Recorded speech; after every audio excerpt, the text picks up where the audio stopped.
করি প্রত্যেকেই খরগোশ আর কচ্ছপের গল্পটা ছোট থেকেই শুনে আসছো। খরগোশ যে কিনা খুব লাফালাফি করতে পারে এবং অনেক তাড়াতাড়ি সহজেই এক জায়গা থেকে আরেক জায়গায় দৌড়ে যেতে পারে, কিন্তু কচ্ছপ সে কিন্তু ভীষণ ধীর, ভীষণ স্থির। তার নড়াচড়াতে এত টাইম লাগে যে সেই এক জায়গা থেকে আরেক জায়গায় পৌঁছতে অনেকটা সময় লেগে যায়।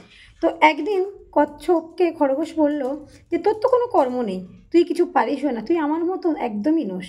তো তাতে দুজনে মিলে কথা হলো এবং কথা হয়ে দুজনে মিলে একটা প্রতিযোগিতা শুরু করলো। তারা খরগোশ আর কচ্ছপের মধ্যে কথা হলো যে তারা দুজনে একটা পাহাড়ের ওপর পর্যন্ত দৌড়ে যাবে, যে আগে যেতে পারবে সে ফার্স্ট হবে। তো সেই আর কি বড়। তো যাই হোক, তো যথারীতি কচ্ছপের যেহেতু অনেকটা মানে লাফাতে পারে না, আর খরগোশ যেহেতু প্রচণ্ড লাফালাফি করে দৌড়তে পারে, খরগোশ কিন্তু এক লাফেই সোজা চলে গেল। গিয়ে তোমার হাফ রাস্তায় গিয়ে দেখলো যে কচ্ছপের কোনো দেখা নেই, তার কোনো নাম নিশানা গন্ধ নেই। তো খরগোশ মনে মনে ভাবলো যে দেখ বাবা, আমার সাথে তুমি জিততে পারবে সেটা কখনো হতে পারে না। সেই কারণে কিন্তু সে তখন কি করলো, সে তখন ভাবলো একটু রেস্ট নিয়ে নিই, হ্যাঁ তারপরে আমি আবার এগোবো। কিন্তু রেস্ট নিতে গিয়ে যেহেতু অনেকটা রাস্তা সে দৌড়ে এসেছে, সে হাঁপিয়ে গেছিলো, সুতরাং তার কিন্তু ঘুম এসে গেছে এবং সে ঘুমিয়ে পড়ে।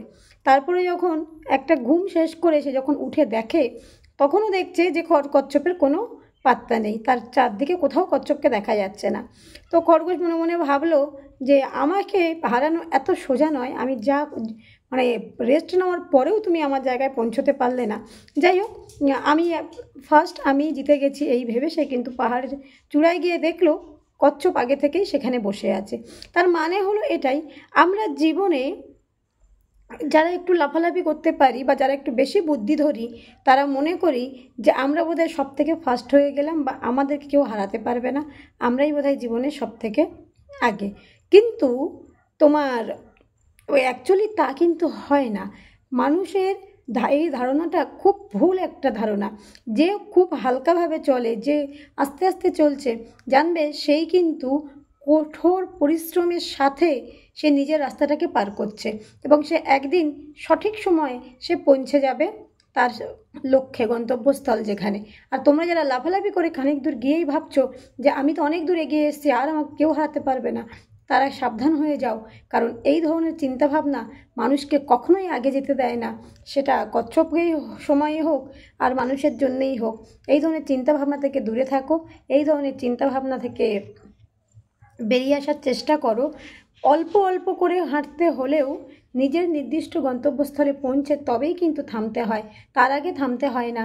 তো সবাইকে জানাবো, তোমরা নিজের গন্তব্যস্থলে পৌঁছে যাও। যদি মনে করো আর একটু দূর, অনেক কষ্ট হচ্ছে, তবুও বলবো আস্তে আস্তে করে হাঁটতে হাঁটতে পৌঁছে যাও। যেখানেই বিশ্রাম নেওয়ার জন্য দাঁড়াবে সেখানেই জানবে অলসতা তোমাদেরকে ঘিরে ধরবে, আর সেখানেই তোমরা থেমে যাবে। তো বন্ধুরা, সকলকে জানাই অনেক ভালোবাসা। যদি গল্পটি ভালো লাগে এবং তার সাথে সাথে বাস্তবতা যদি সঠিক মনে হয়, তাহলে কিন্তু অবশ্যই ভিডিওটি দেখে লাইক, কমেন্ট, শেয়ার করো। Thank you.